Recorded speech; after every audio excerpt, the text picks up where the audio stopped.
La scène judiciaire congolaise vient de vivre un moment historique, mais aussi profondément troublant. Mercredi 6 août 2025, la première ministre Judith Suminwa a refusé de témoigner dans le procès de Constant Mutamba, invoquant des raisons d'État. Un silence qui en dit long et qui soulève une question brûlante. Que cache réellement le pouvoir? Le procès de Constant Mutamba, ancien ministre de la Justice accusé de malversation, était déjà l'un des plus médiatisés de l'année. Il a pris une tournure inédite. Alors que son témoignage était attendu comme décisif, la première ministre Judith Suminwa a officiellement décliné la convocation de la Cour de cassation.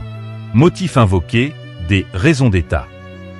Une formule vague, acceptée sans débat par la justice, qui laisse planer un doute immense sur les véritables motivations de ce refus.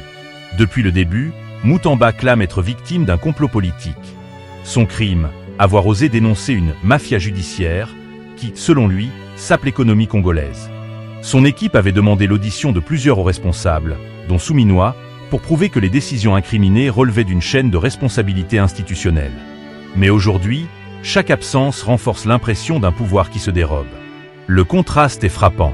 Dans des affaires similaires, comme celle de Vital Kamerhe ou Sami Jamal, aucun témoin politique n'avait invoqué des raisons d'État pour éviter la barre.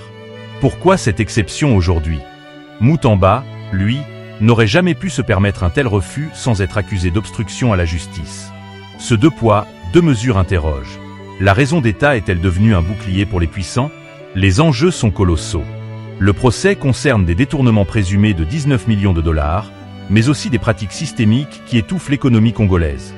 Mutamba accuse des juges et des acteurs économiques de saisie intempestive des comptes publics, décourageant les investisseurs et asphyxiant les entreprises d'État.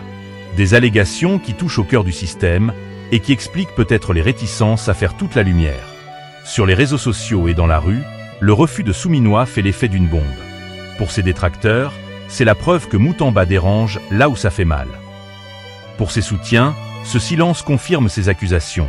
Une justice instrumentalisée par des intérêts politiques. Dans un pays où la défiance envers les institutions est déjà forte, cette affaire pourrait devenir un symbole de l'impunité des élites.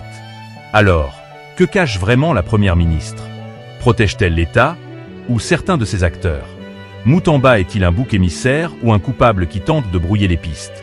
Une chose est sûre, ce procès n'est plus seulement judiciaire. Il est devenu politique, médiatique et surtout un test pour la crédibilité de la justice congolaise. Et vous, que pensez-vous de ce refus de témoigner? La raison d'État justifie-t-elle le silence face à la justice? Partagez votre avis en commentaire et restons vigilants, car la vérité ne tombe jamais du ciel, elle se conquiert. Abonnez-vous pour ne rien manquer de l'actualité.